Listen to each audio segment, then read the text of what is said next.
it's very, very difficult to see the world.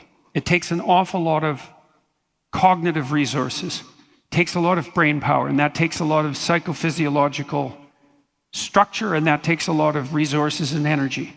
So perceiving the world is a very energy demanding and effortful process. And half your brain is devoted directly to visual processing. And the rest of your brain is integrally involved as well. Even the parts of your brain that are responsible for action are responsible as well for perception.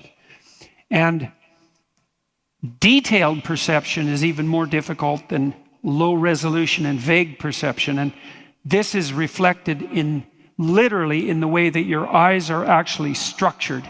So when you're looking out at the world, the center point of your vision, that's called the fovea, is set up so that it's extraordinarily high resolution. And so when I'm looking out at the audience, I can look at one face at a time. And if I look at one person's face, I can see their facial features and I can identify them as an individual. But if I look at a given person, even the two people sitting beside them, as long as I don't glance directly at them, they're quite vague. I can only see the basic outlines of their mouth and their eyes.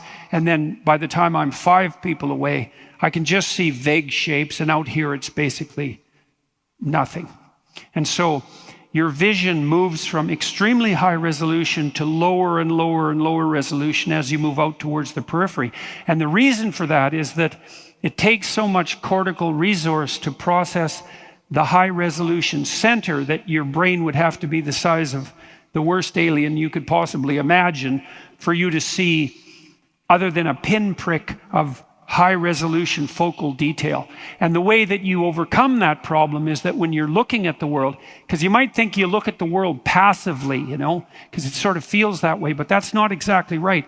You do the same thing with your eyes that a blind man might do if he was trying to visualize because blind people can visualize, you know, they just use their hands to do it. To visualize the speaker, you have to move to sample it. And you do exactly the same thing with your eyes. There's no perception without action, ever. And so you have to, now some of this is unconscious and automatic, but you use a lot of voluntary decision to determine where to look. Now, use all sorts of cues, you know, because you have to decide where you're going to expend scarce resources in perception. And one of the cues you use is other people's eyes. And so when you're talking to someone, you look directly at their eyes, typically, and that also enables you to take in their whole face and process their emotional display and infer their emotional state. But by looking at their eyes, you can tell where they're looking. And you want to look where other people are looking because other people are also calculating where you should look. And if you can just tell where they're looking, you know where you should look. And there's a famous social psychology experiment which you can run yourself. So all you have to do is go to a busy street and stand on a corner and just look up. And as you do that, other people will stop and look up.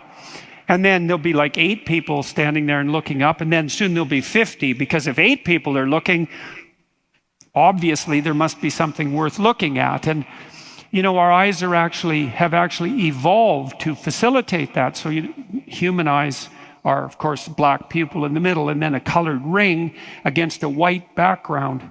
And the reason for that is because all of our ancestors who had eyes that you couldn't see either got killed or didn't reproduce.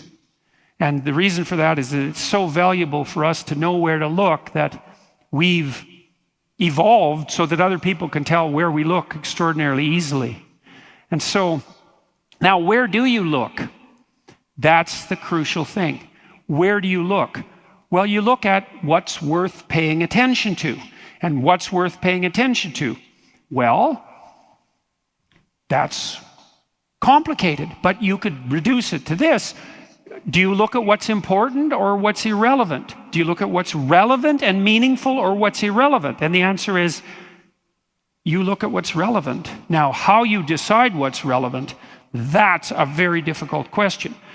But mostly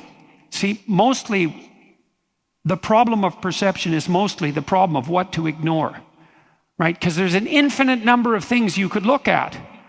The world's extraordinarily complicated. You can get lost in the details of anything, even a single object. And so mostly you ignore. 99.999% is irrelevant. You ignore the floor. You know, you can do this as another experiment. If people are sitting in a room, maybe they're at a conference, and you say, okay, look up at the ceiling. What color is the rug? No one knows, even though they might have been sitting in the room for an hour. And the reason is, well, who cares what color the rug is when you're at a conference? As long as the bloody floor doesn't move, you can ignore it. And so mostly we ignore everything that doesn't move, that doesn't change, and we focus on a very small number of things, a very small number of things. And then we move our eyes from one important thing to another, and we make a world out of the snapshots that we take. And we decide what's important by using a hierarchy of attentional prioritization, and that's the same as a structure of value. So we look at what's important. And so here's an example. It's a simple example. So, you know, if I walk on stage, you might say, well, what do you see when you walk on stage? And there's, like, if I look at the light reflecting off this variegated tile here, there's a multitude of colors. Like, I can see a whole rainbow of colors in the reflections on this surface. And if I just move like a foot ahead, the whole pattern changes. And I could just look at that forever. If I wanted to paint it like a photorealistic painter, it would take a month. There's just an inexhaustible complexity everywhere. But when I walk in the stage, that isn't really what I see, you know, unless I'm on psychedelics. And I actually mean that technically, because one of the things psychedelics do is stop you from ignoring things. And so I mean that technically.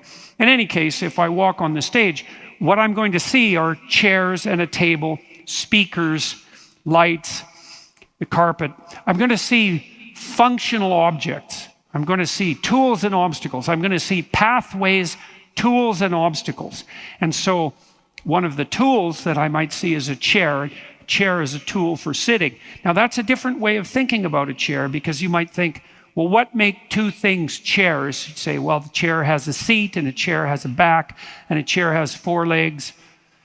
But you can have a chair without a back, and you can have a chair without four legs, and a beanbag is a chair, and a stump is a chair, can be if you can sit on it, and a table can be a chair if you can sit on it, and a speaker can be a chair if you can sit on it. And so it's not an easy thing to make a list of features and say, this is a chair because it has this list of features, and so is this.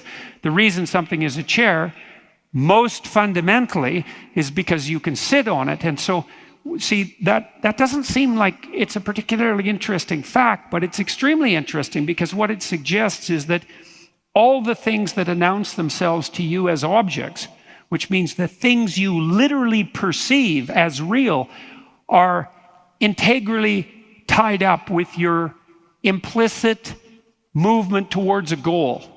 So I come here and I see a chair, and why do I see a chair? And the answer is, well, you can sit on a chair. And you might say, well, why would you want to sit on a chair? And the answer is, well, so you can have a rest. And then you might say, well, why do you need to have a rest? And the answer is, well, you don't expend as much energy when you're resting, and you don't want to expend excess energy, because if you expend extra energy, you need more food, and then if you don't have that food, well, then you suffer, and if you lack food and energy enough, then you die. And so one of the reasons that you see a chair is so that you don't die. Now, you know, the connection is somewhat oblique, right? Because you're not starving, but there could be a time in your life, you could easily imagine this, where it's bloody important that you find a place to rest.